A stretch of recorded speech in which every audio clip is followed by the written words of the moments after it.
Hello, Lindsay. How are you? Doing good, Aubrey. How are you? How's it going? Excellent. I have a question for you. What do you think is the easiest part of the IELTS speaking exam? I want to say that speaking part 1 is easier because the questions are easier, but sometimes knowing that can really cause you to make mistakes, like unforced errors is what I would call them, right? Yes, I agree, right? Part 1 is definitely easier. It's the kind of questions your friends might ask, things that you talk about more often. But yes, because of this, you might make mistakes because you aren't on such high alert, right? Like these are easy. And so today we're going to talk about the 3 most common speaking part 1 mistakes so that you can avoid these on test day for higher scores. Yes, save your mistakes for a harder section of the test. Right, exactly. Don't make these mistakes and blow it on the easier part. No. Right. So, all right. So let's get into it. Guys, before we get into it though, the 3 mistakes, hit follow right here on the show. If you are consuming this episode on YouTube, hit subscribe. Don't miss a single episode. We publish twice a week on IELTS Energy, and you don't want to miss them if you're getting ready for IELTS. Yes, absolutely. So hit follow, guys, wherever you find your podcasts. And let's dive in first with just some details about part 1. As we said, these are questions about yourself. They're much more casual and informal, right? Favorite restaurant, what you like to do with friends. And so we do sort of let our guard down. It's like, okay, this is right. easy, You think you're speaking right? to your friend, right? As you said. Yeah. It feels that way a little more. Yes. And you are asked about 3 different topics.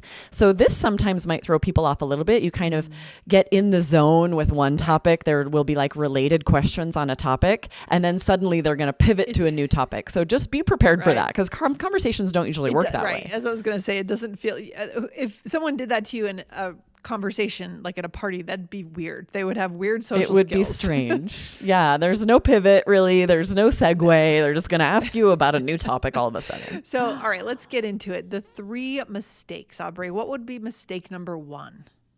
Yeah, number 1 is that answers are too short, right? Because part 1 answers often seem so simple and easy, you might become too relaxed. You could end up even just using 1-word answers or just very short answers.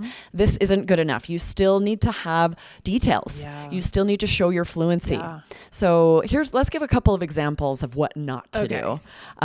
If your question, Lindsay, was, what is your favorite restaurant? Maggiano's. What's a Maggiano's? No, right? 1-word answer. And you're like, okay, I answered the question. Next. No, you need to provide details. Even though the examiner didn't say, and why, and tell me about it, right? You still have to provide details. Yes, exactly. So let's do a better version of that answer. Yeah, you want to ask me? Sure. What is your favorite restaurant? Maggiano's. It's an Italian restaurant around the corner from my house. They have the best eggplant parm. It's better than my grandma's, and that's saying something. Nice. That is a much more filled out answer, right? Yes, right? You have to still have answers with details. Answers in this section should be 2 to 4 sentences, right? You have to provide enough detail to be showing your fluency and fully answering a question. And then how do we come up with details? So you had some really nice details there. I guess we can give even another example of a longer answer, right? We could, right? Because what you want to do is think about the question words, right? Who, what, where, why, and how.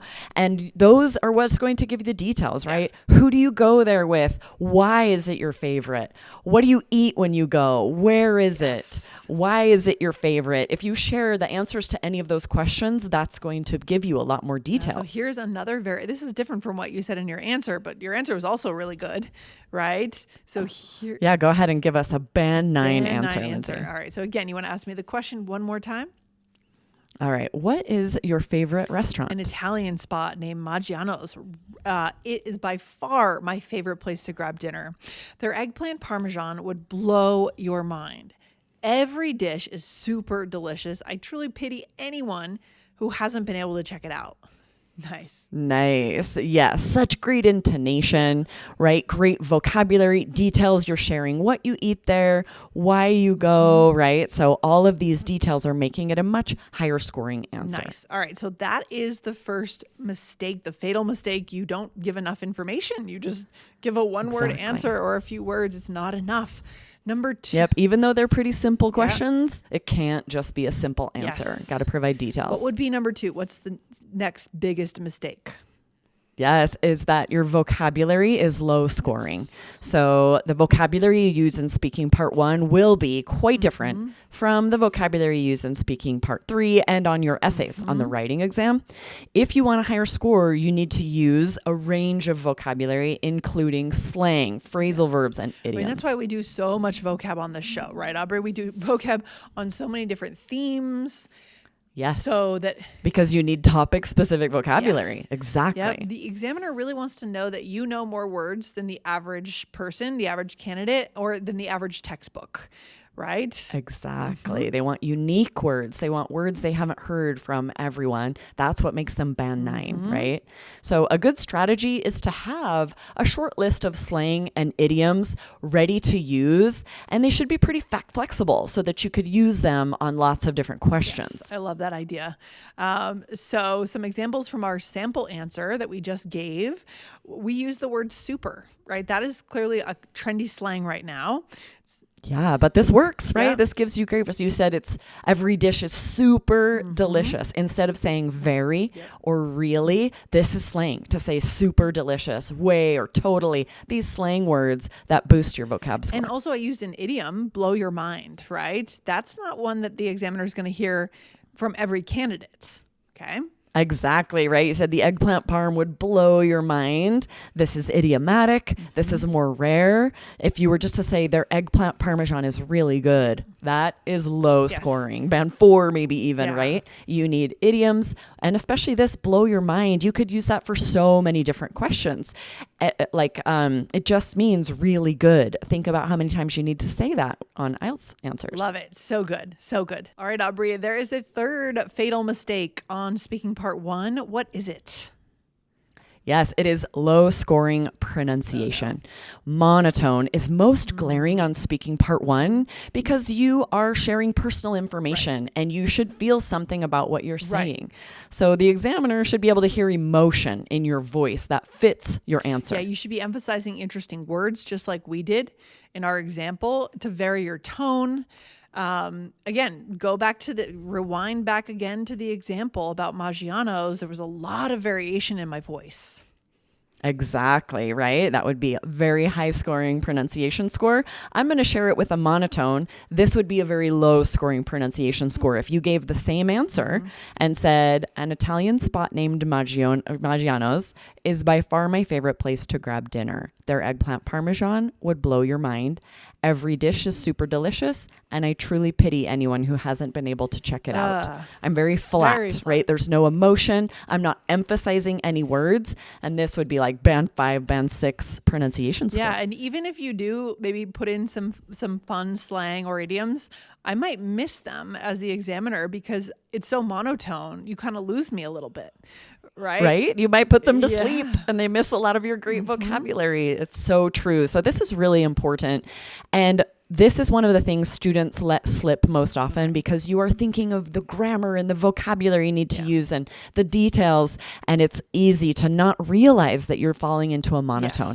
So you need to practice doing this, varying your tone, record your answers. Do you sound excited about it? If you're talking about what you did on the weekend, your favorite restaurant, you should sound excited. You should be emphasizing words that make it sound like you're interested in what you're saying. I love it. So good. Guys, go on over to IELTS Energy 1581 after this episode.